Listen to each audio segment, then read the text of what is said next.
Community through business, building relationships, and building Waterloo Region. 570 News proudly presents Business to Business. Here's your host, Glenn Pelletier. And welcome to Business on 570 News, powered by Allstream. Joined in studio, as we are every Sunday at this time, by Ian McLean, the President and CEO of the Greater Kitchener-Waterloo Chamber of Commerce, and by Greg DeRocher, President of the Cambridge Chamber of Commerce. And coming off late last week, gentlemen, your breakfast meeting with the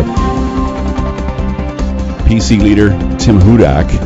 And he joined us after he addressed your breakfast meeting at the Waterloo Inn on the Gary Doyle Show, and touched on a number of subject areas. But for those that didn't attend the breakfast session with Mr. Hudak, was it last Friday? It's Friday morning. Yeah. Yep, Friday morning. What was he there ostensibly to say? I think his message was clearly that they would go a fundamentally different way than the Liberal government and what the NDP Liberal budget that there seems to be passed.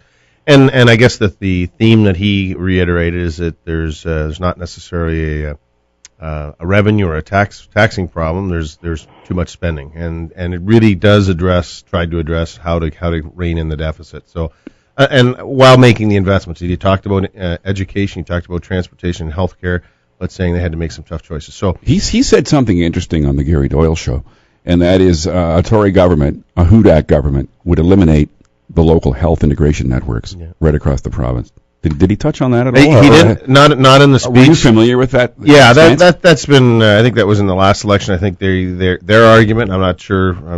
We'll pass on what his argument would be. Is that they're just another level of bureaucracy. That's what he said. That's what he told me. And I think the theme is he's calling for an across the board wage freeze for all public sector employees, whether it's nurses, doctors, firefighters, everybody. Mm-hmm. Saying that's the only way to rein in the debt. He also suggested scrapping the Ontario Power Authority. Yeah. There's a whole number of what they would say is the and guess over regulation. And guess where Mr. Hudak stands on raising taxes to pay for public transit in the GTA in Hamilton. Take a guess, Ian. I have no idea. I mean, he didn't. He only mentioned it about 12 times that they don't believe in increasing taxes. Anyway, it was an interesting speech, and it was. Yeah. We've had Catherine Fife and others, and John Malloy, and we've had other from the other parties. Yeah, I just wanted to very clear that there's going to be, in the next election, there will be a clear choice between, I think, the three parties. I just wanted to mention it because we talk from time to time on the program about your breakfast series. Mm-hmm. Can you tell us who your next guest will be? That's actually it for that's our last one for this season. And we'll be starting again with we have 5 of them every year, and so we'll start again in September. Greg, where are we going today? We have Lee Parsons on, consultant by trade. Tell us why Lee's joining the program today. Well, I think this is really, really important, and right now it hasn't got a tremendous amount of traction from the community and maybe business community's perspective. But Ian and I have been following it for a long time. And we've always had some genuine concerns around economic development within the region and the area municipalities. There's no question about it. We could probably do a better job of it. The CAOs, maybe about a year ago, decided to go out and have a look at different models, and hired a consulting firm to do that for them. And then say CAOs, you're talking about CAOs from across the country? From across the region. Okay. So all 7 area municipalities as well as the region of Waterloo. So, and I think who we've got this morning is Lee Parsons from the lead consultant on that white paper that's just been released recently. And so now the phase is really talking about it and seeing where this is going to go. The area municipalities have all accepted the report from the CAOs. Or in the process of doing that. Or are in the process of doing that and moving forward with what will eventually be the model that... What was the essential message in the report? Well, I mean, we'll let Lee give an overview of the report, but I think the important part for the listeners and for the business community to understand is the reason that the CAOs commissioned it actually did come out of the very unfortunate loss of Schneider's. There have been a lot of questions about how we do economic development, who's responsible for it. CTT does a great job of foreign direct investment, but who's here to sort of welcome folks when they get here?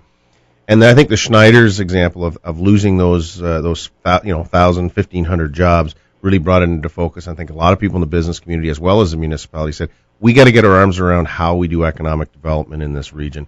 And so that was the basis of the sort of, I guess, the impetus to do this report. I think it's encouraging that all the CAOs and all the municipalities seem to be on the same page that we need to do something different. I guess the open question is, once we hear from Lee and what his recommendations are, how it actually comes off the page and how it improves the capacity for our region to draw new business, new investment, create jobs, and have more prosperity. We have to make sure that we understand how we're going to direct it to come off the page. The CAOs have got a recommendation contained in the report, but I think, in all fairness, the consultant had a recommendation too. So I want to welcome Lee Parsons. Lee, you're with us. Yeah, thank you for inviting me on this beautiful Sunday, gentlemen. Why don't you give us, first of all, this is Greg DeRocher, by the way, from the Cambridge Chamber. Lee, why don't you give us an overview of your findings and your recommendations? Okay. First of all, thanks for inviting me, and I thought your overview was excellent. The gestation of this, or the origin of this, was related in part to the Schneider's events, but kind of a sense that things can probably be done better in the region. And we really were focusing on three things. The first was to take a look at the overall framework for the governance and delivery of economic development in the region. Secondly, to look at other options that could be considered. And thirdly, to look at the land supply issue. And through the process of meeting lots of people and looking at the situation in Waterloo, we found a couple of things which probably aren't very surprising to you guys. The first is that a lot of the problems that, in a sense, with quotation marks, the small Waterloo region has been having really are the problems of success. The region itself is very strong. The institutions are exceptionally strong. You've got multiple clusters. You've got a very committed stakeholder group, private and public, in the region, and kind of a sense of optimism and a desire to do the right thing. At the same time, there were issues. There are many organizations that are involved in economic development, but there are gaps in it.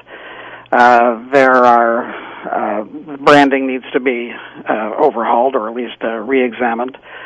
There's a requirement for information, and there's also perhaps the most subtle but important thing is there was kind of the only way I can say this, there was sort of a lack of trust in the region. There's private sector interests, public sector interests. You've got the multiple municipalities amongst the different municipalities and different levels of local government. There was let me just say that things could be coordinated a little bit better. Yeah, everybody wanted their slice of the pie, I guess. Well, yes, and some of that's legacy, just the legacy of how things work in Waterloo region. The good news in Waterloo region is that you've got multiple municipalities and interest groups that are attacking the problem, and the bad news is that you've got multiple interest groups and municipalities attacking the problem. Yeah, exactly. So when you peel it all down, we really focused on three things.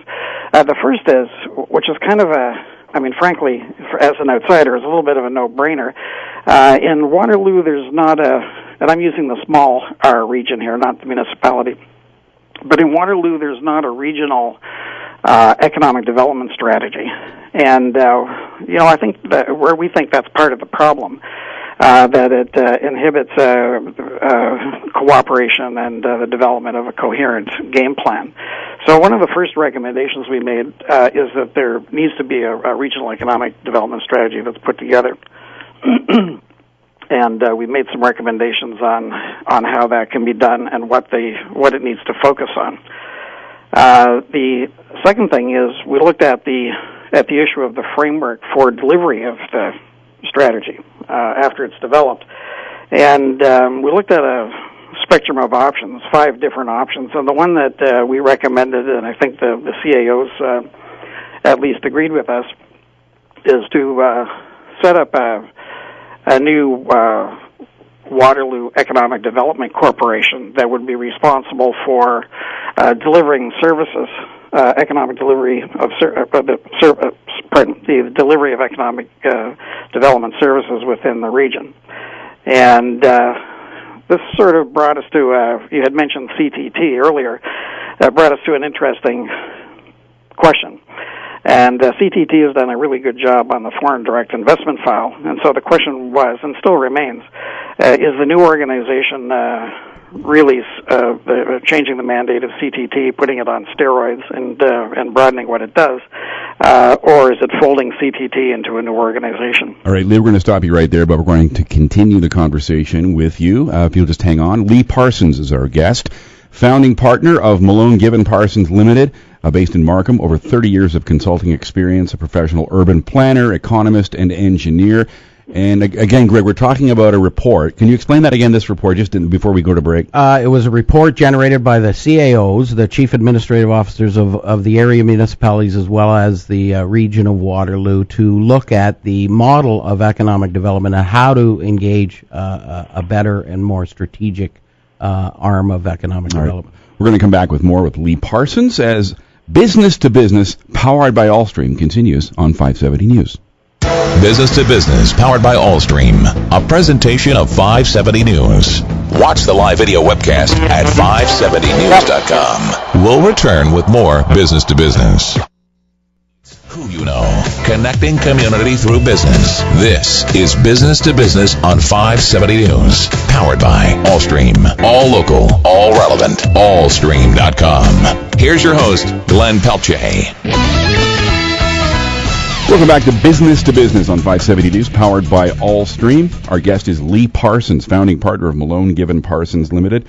He's based in Markham, over 30 years of consulting experience, professional urban planner, economist, and engineer. And we're talking about a report that the CAOs across Waterloo Region compiled to determine the best way to encourage economic development in Waterloo Region. I think to look at the model, really, because we've had a fractured economic development model in the region where the municipalities have had an economic development department and doing their thing, and then we have CTT, and the region really doesn't have a hand in it other than through CTT. Yeah. So, and the cities have their own. Yeah, the cities have economic development officers. So when someone comes and says, "I'd like to maybe set up a plant or grow my business in Waterloo," that there's someone in Waterloo. But it is fractured, and I don't think it is not integrated in the way that I think it could be. And I guess what we hear from business as chambers of commerce, where there's new business coming, is that they're always told the reasons why they can't do what they're looking to do. So I think what we're looking at, I guess the question to Lee would be, if I had to put it one way, I'd say, how do we get, in terms of economic development, how do we get the yes for that business that's looking to bring investment, create jobs and prosperity for the region, not tell them why the answer is no. And I think that's just a fundamental, I think that's a reality of when it's bureaucratically based, that you're rules based, where what we want to be is more innovative and entrepreneurial, and say, how do we bring that investment and create those jobs? And so that, I guess, Lee, going back to you, you gave a good overview going before the break, but how will what your recommendations here, which is to set up this new corporation that has more private sector component to it, but how do we get to that more innovative and entrepreneurial approach that welcomes investment versus being rules based and giving all the roadblocks as to why we can't have that investment? Yeah, that's really that's the $64 question, as it were. Obviously, there's a couple of elements to this. The first thing, the constituent parts are in the region, but they're not sort of clicking like they need to click. And so the first thing is that there's got to be a proactive, business-oriented approach to developing a strategy, implementing the strategy, doing all of the things that you need to do to find businesses, attract businesses, keep businesses, and so on. And one of the things that's in our report, and I've said it various times, which often local economic development folks in the municipalities don't necessarily realize is that every business in your region that's successful is looking to move right now. If they're successful, they want to expand, they need more staff, they need more investment, and so they're either looking for bigger premises somewhere in the region or they're looking for something else.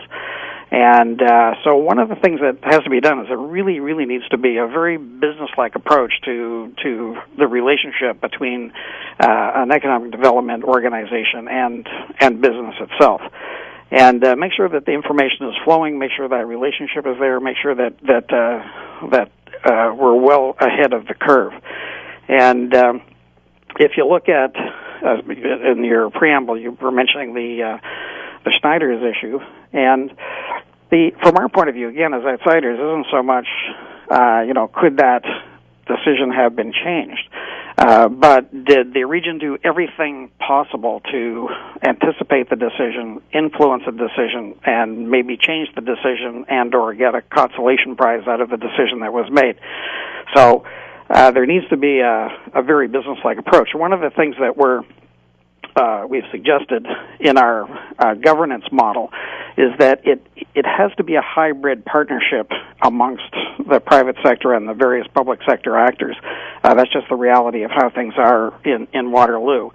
But that the organization, at least as we conceive it, the Economic Development Organization, would have shareholders, but would be overseen by citizen or private sector directors. In other words, not staff and not from the political realm. And I think that's that's part of the key.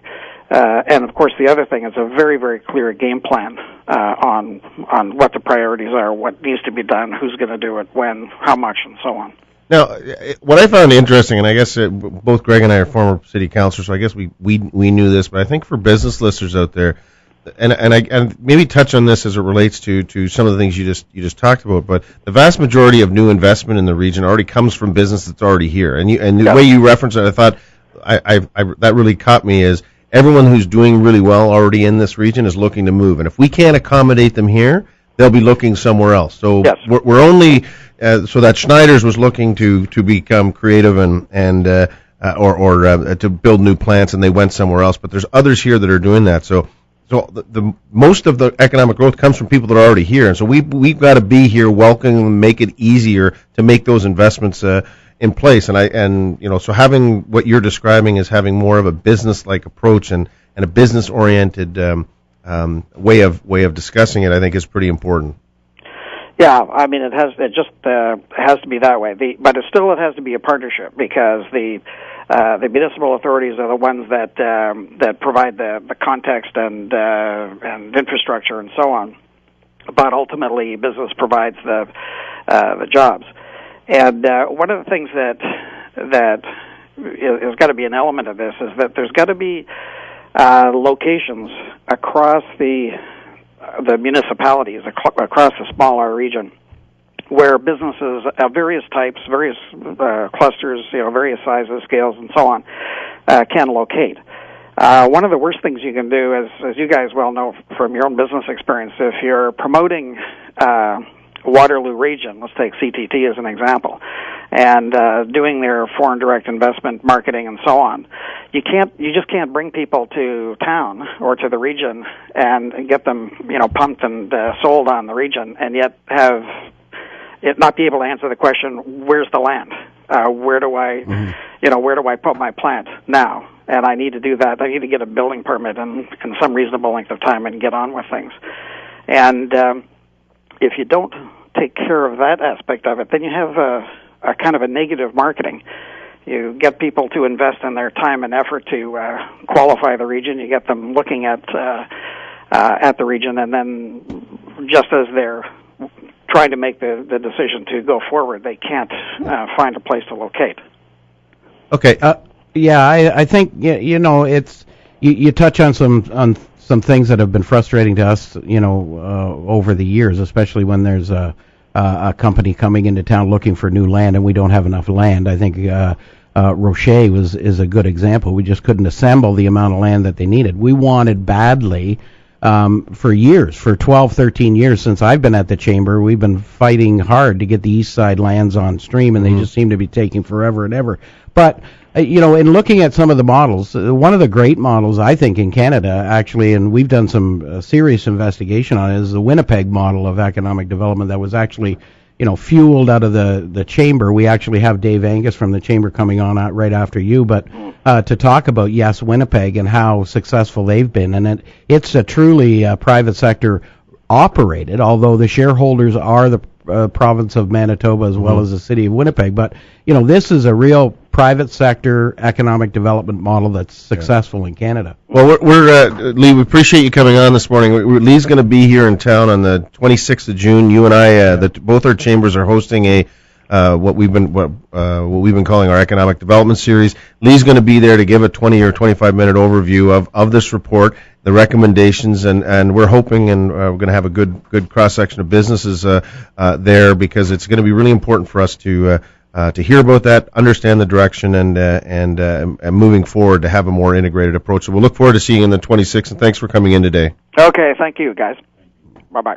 Thank you, Lee. Lee Parsons was our guest, a founding partner of Malone, Given Parsons Consultant, 30 years experience, urban planning and consulting over that 30-year period. So when we come back, the CEO of the Winnipeg Chamber of Commerce, and you hold this, what they're doing, you hold this up as an example, Greg, perhaps a model for what might happen, what you might like to see happening. Absolutely. And I think what's going to be really interesting is to see Dave Angus, who's coming on, the president and CEO of the Winnipeg Chamber. He's going to talk about how this even came about. How did they motivate the change in Winnipeg, and actually you mentioned there's a campaign they have. There's a slogan. Yes, Winnipeg. Yes, Winnipeg. We'll talk about what that is and what it's done for the city. It's done some great things. When we come back, as Greg just mentioned, Dave Angus, CEO of the Winnipeg Chamber. You are listening to Business, powered by Allstream on 570 News. We'll be right back with more Business to Business, powered by Allstream. Call in with your questions at star 570 570 2545 or 1-800-570-5750. It's not just what you know, it's who you know. Connecting community through business. This is Business to Business on 570 News. Powered by Allstream. All local, all relevant. Allstream.com. Here's your host, Glenn Pelletier. Glenn. Just because these guys are presidents of chambers of commerce, don't think they aren't wacky and Mr. Wacky to you. And on the edge. I mean, I had no idea that Ian McLean was as wacky and off the wall as he is. Oh, man. And Greg DeRocher. Wait a minute. In addition to being, a very knowledgeable, that's another thing. I've come to really respect. Sneaky smart. You're very sneaky is right. You know what? Looks can be deceiving, because you look at Greg and you think, you know what? Maybe driving a Mack truck down the 401. But one of the smartest guys I've ever met, and I'm not trying to blow smoke. McLean, your intellect goes without saying. Well, it does. There's nothing to say about it. Yeah, and the odd thing is when you look at Ian, you say there's a bright-looking guy. And looks can be deceiving. You can't always assume, because I want to thank Candace Cobbing for producing the radio side of the show, and the one and only Catherine Drake. We like to call her Catherine Drake. She's producing the video side of things. We are being web streamed at 570news.com. Okay, let's get right to it. Our next guest is the president of the CEO of the Winnipeg Chamber of Commerce. Great friend of ours, Ian and mine, Dave Angus from the Winnipeg Chamber of Commerce. Dave, how are you today? I'm doing very well. How are you doing, Greg? I'm doing just fine, David. How is it in Winnipeg today, by the way? Well, it's a beautiful day. Beautiful, sunny day. I should be on the golf course, but here I am talking to my wacky friend. I worked in Winnipeg in 1984 for the one and only Charles Adler, and I've got great fond memories of working at 58 CKY Radio in Polo Park, right across from the arena and the stadium. So right on. We've got a soft spot for Winnipeg. It's one of the jewels of this country, actually. Yeah, but he was only there, Dave, for 3 months and then left because he got homesick. the success. Well, winter arrives on Halloween night and stays till May 2. Anyway, we digress, as we often do, Greg. David, we're undergoing a interesting exercise that I'm not sure whether you went through this exercise or not, but we want to hear your story. Our CAOs have commissioned a report. Consultants came in and are looking at the economic development structure within the region of Waterloo. As you well know, we're in a region, so we have the regional municipality, and then we have 7 municipalities within that.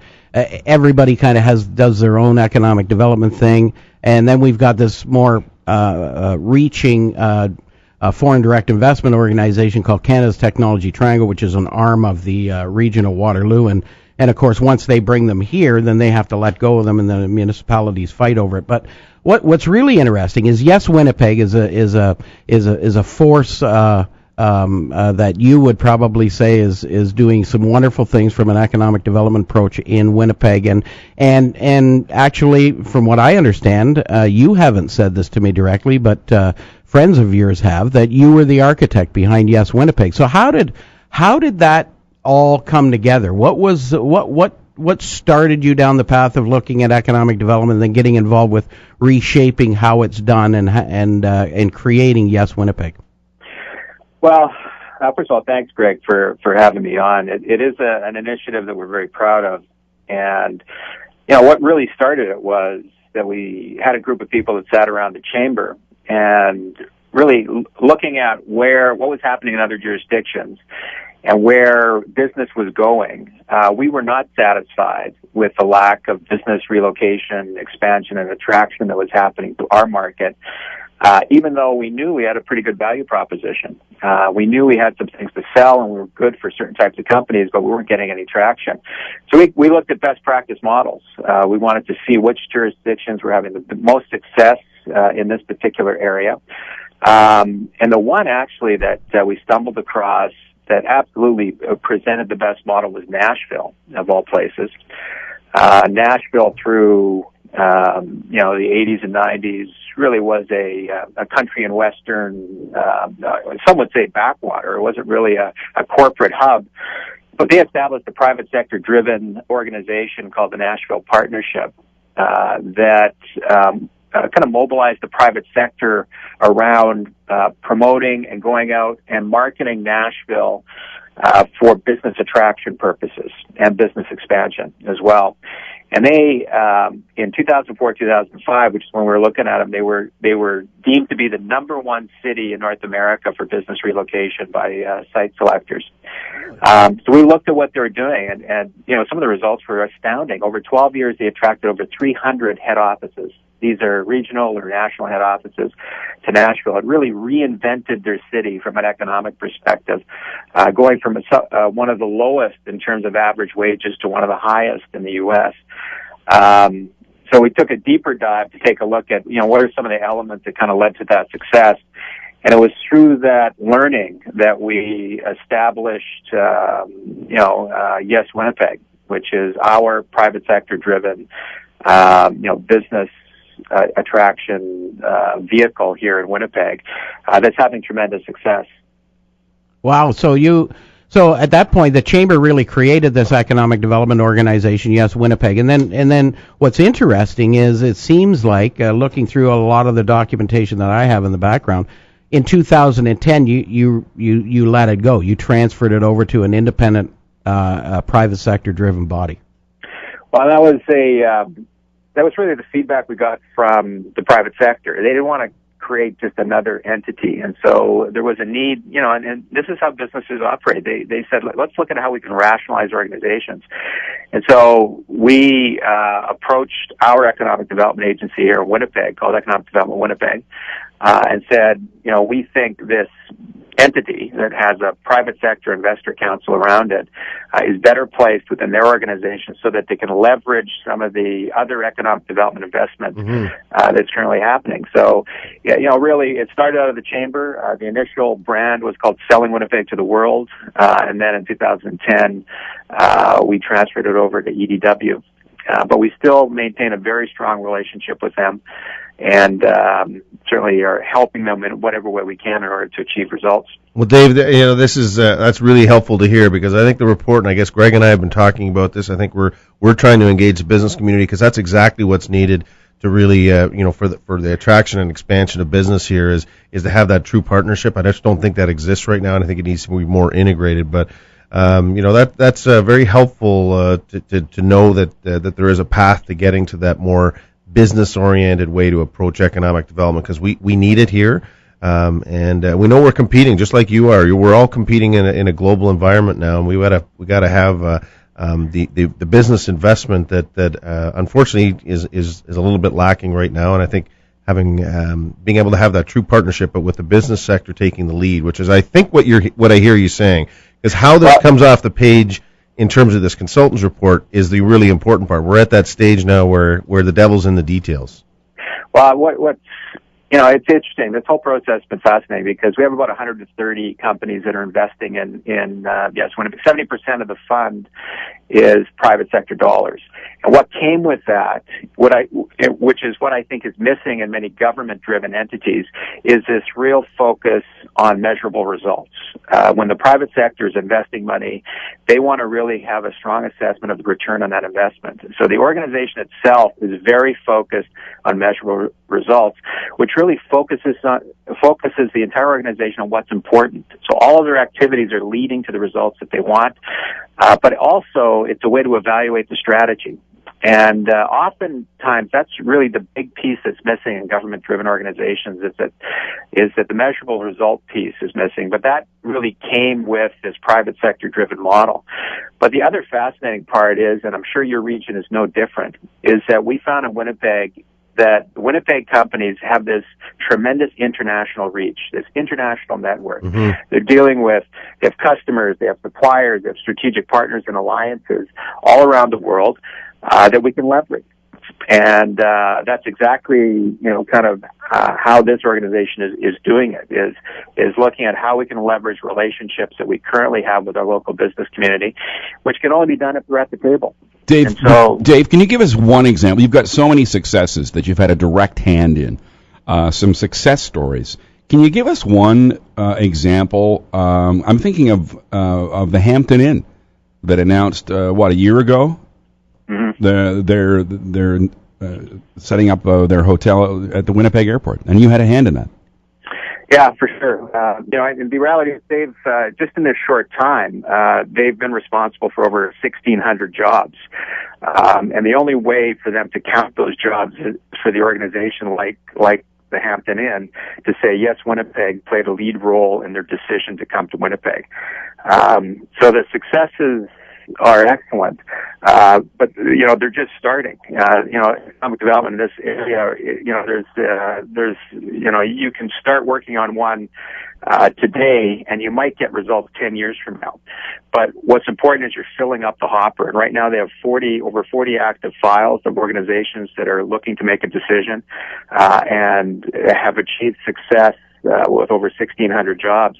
We just announced about a month ago, Canadian Tire was looking to set up a digital center because they're going to get more aggressive in looking at establishing sort of digital media elements, and in respect to how retailing is changing, it's becoming more electronic. They're going to do a bunch of research and everything else, and they established that in Winnipeg. And yes, Winnipeg took the lead role, working with the local Canadian Tire dealers, working with other relationships that we have with the Canadian Tire network, and really presenting the business case for Winnipeg. And so we're seeing success after success after success, but it all comes back to one thing, is the model itself is one that leads to results because of the private sector involvement in this piece of work. Absolutely. Thanks, Dave. Dave, this is not going to go away anytime soon in the region of Waterloo, and we're going to need to lean on you for some advice, Ian and I, of course, because we're trying to make sure that we stay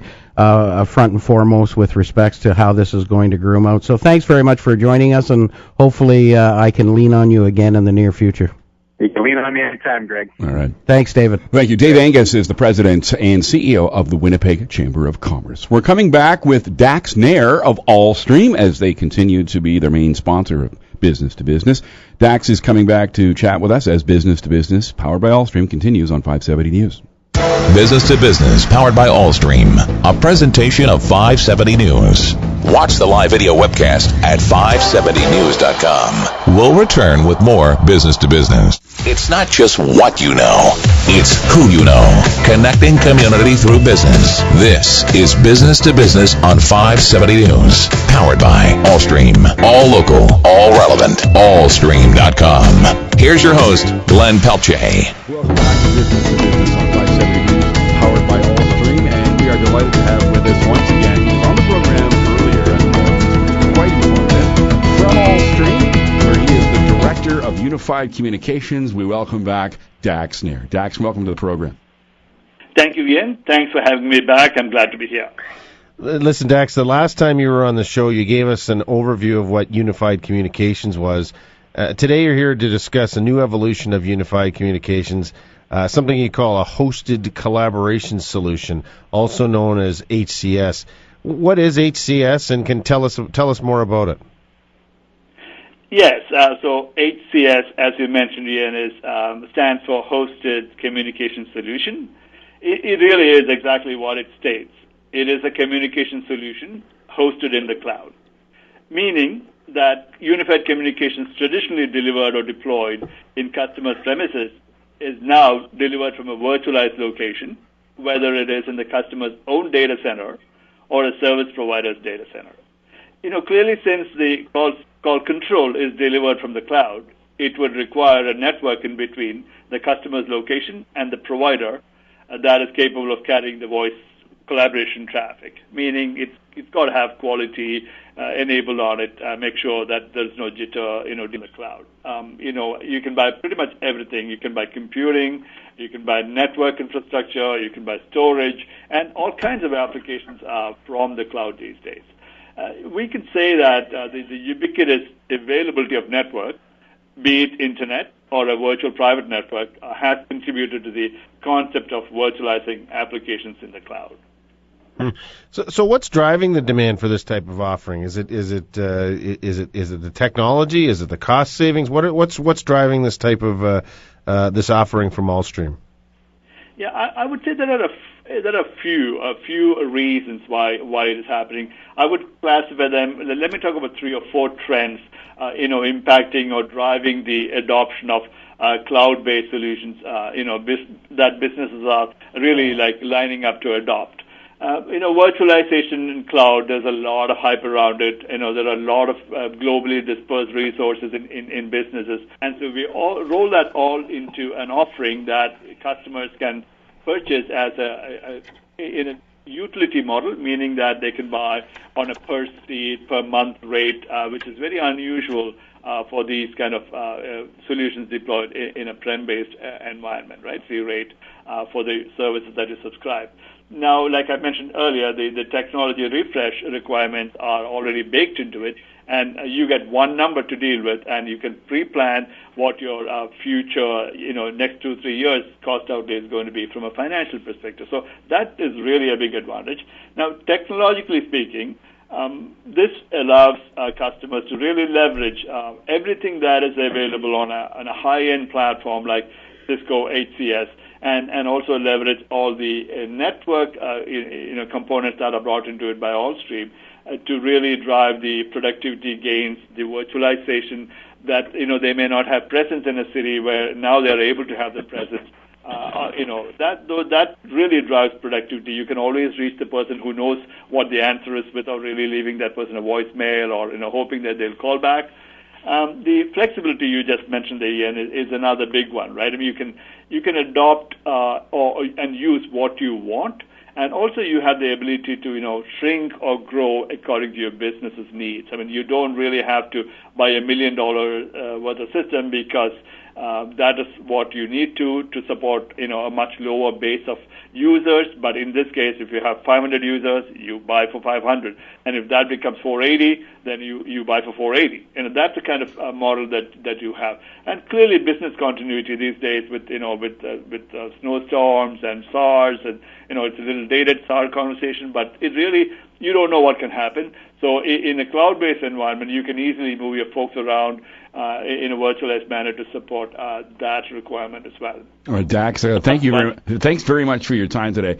Dax Nair, Director of Unified Communications with Allstream. They're our main sponsor. We're delighted to have them with us, and you can check them out at allstream.ca. And by the way, now that I have you on the line, could you please thank Stephanie Wallace as well for all her great work that she does in lining not only you up, but all the various guests at Allstream. We really appreciate it. Thank you. Oh, thank you. All right. Okay, well, thanks very much. We appreciate it, and we'll look forward to talking to you next time. Thank you. Thanks, Stephanie. Bye-bye. Everybody. Thank you. Bye-bye. Networking doesn't have to be in